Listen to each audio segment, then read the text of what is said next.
Well, Eswatini's Prime Minister Cleopas Dlamini has accused the Swaziland news outlet and its editor Martin Dlamini of terrorism. That's according to reports by the news agency itself.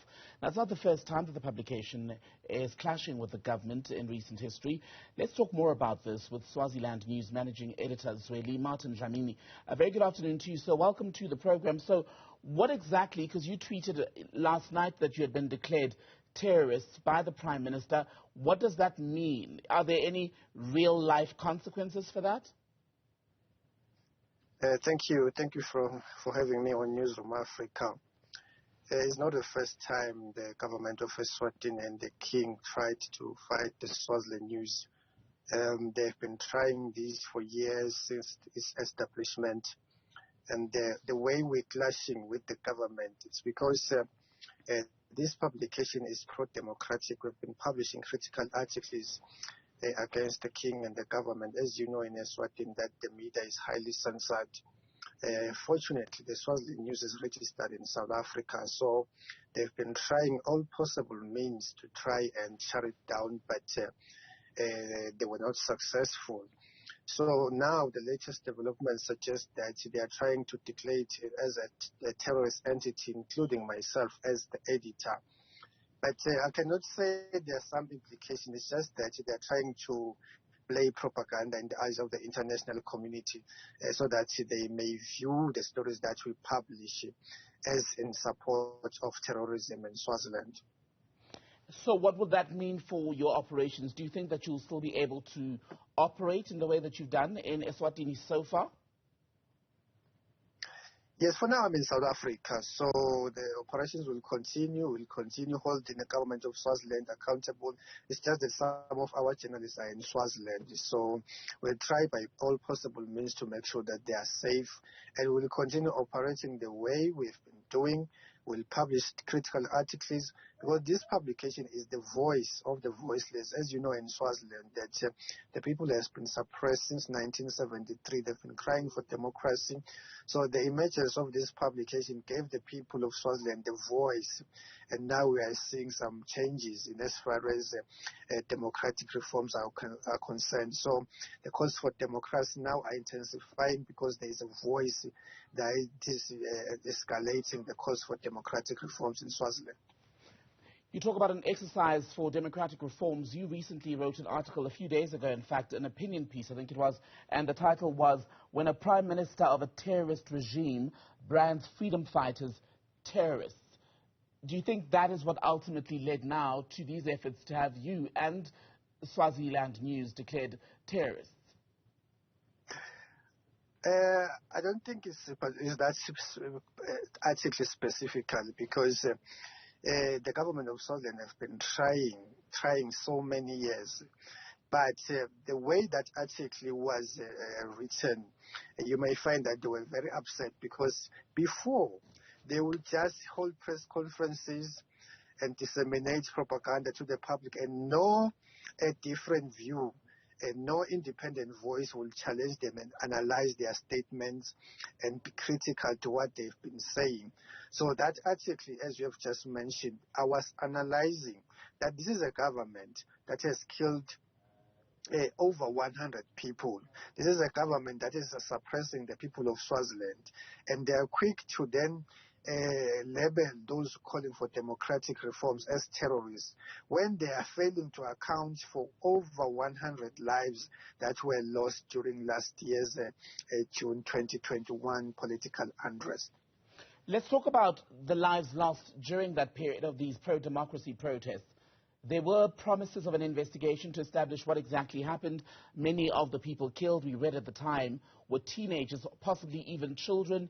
Nurses were among the people hurt in some of the reported cases. How much progress has actually been made from those investigations? Has anyone been brought to book?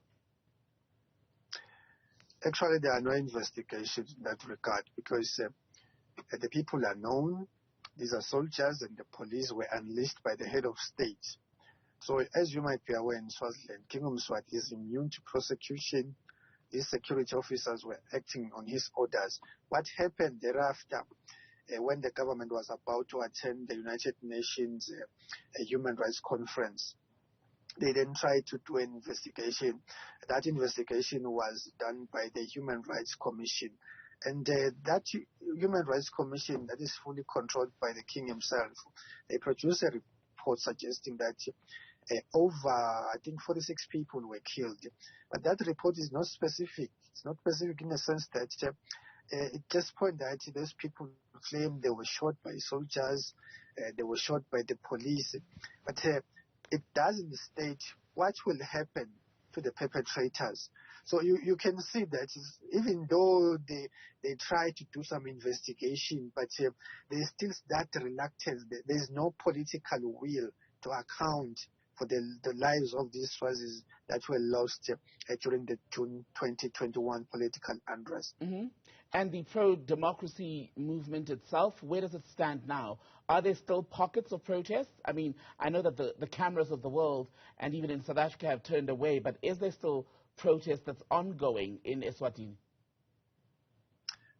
I'm happy to announce that there's a huge progress within the pro-democracy movement. We have the multi-stakeholder forum and we have the political parties assembly. These entities, these are the collaboration of political parties in Swaziland and the pro-democracy groups within the civil society. The way they are planning to intensify the calls for democratic reforms is promising. You need to understand that the struggle in Swaziland is not a one-day event. It needs to be planned properly. And the international community is being engaged, SADC is being engaged, not only SADC. Very soon you will see those leaders of the multi-stakeholder forum and the PPA, some of them will be touring the world, trying to lobby the international community to take action against Swaziland, against Kingdom Mswati. And our role as the media is to make sure that the voices of the people that still remain in the political wilderness, we then make sure that those voices are heard. The voices of the people of Swaziland are still crying in the political wilderness. They want democracy. That is our role as journalists. Zweli, what do you say to people who say you have crossed the line, entities such as Swaziland News, from being a media that reports impartially to being one that's basically taken on the role of activists? You need to understand that in every institution or in every country, without democracy, there's no media freedom. All countries that were liberated, they were liberated by the role of the media in that regard is very huge. It's not like I've crossed the lines. If you can analyze the stories of the Swaziland News, it's just that most of our stories are pro-democratic because at this point in time, the people want democracy. So it's in the public interest then to report about democracy because it seeks to liberate the people. So calls for democracy is in the public interest, and the media has an obligation to support calls for democracy because without media freedom, without democracy, there is no media freedom. You cannot say claim to be impartial when you. Okay, I'll make an example. If you can expect God to be impartial when working on a matter that involves Satan, then you are losing it. In Swaziland, the people want democracy. So that is, excuse me, if you can just analyze the stories, you will see that whenever you post a story that talk about democracy, there's a huge public interest. The people will debate the story. The people will say, this is what we want. So it is in that regard, it is in line with the role of the media to report about democracy at this point in time in Swaziland. Just on that point, I mean, last year, it was around this time, almost a year ago, I think exactly, when the government said that it wanted the protest to end, people to go back to work, go back to school, because there would be discussions with activists then about a path to a more democratic, possibly, form of government in Eswatini.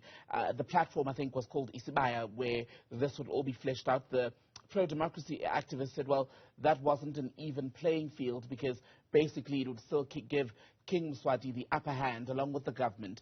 As things stand, is any dialogue taking place between the government, the monarch, the government, and the people? What you need to understand that is Sibaya is not a political dialogue.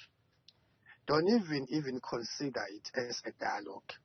Sibaya is a traditional forum where Swazis would, in the 1960s, 80s, 1940s, they will come together to talk about traditional issues. At the time, Maswati were more loyal to traditional leaders.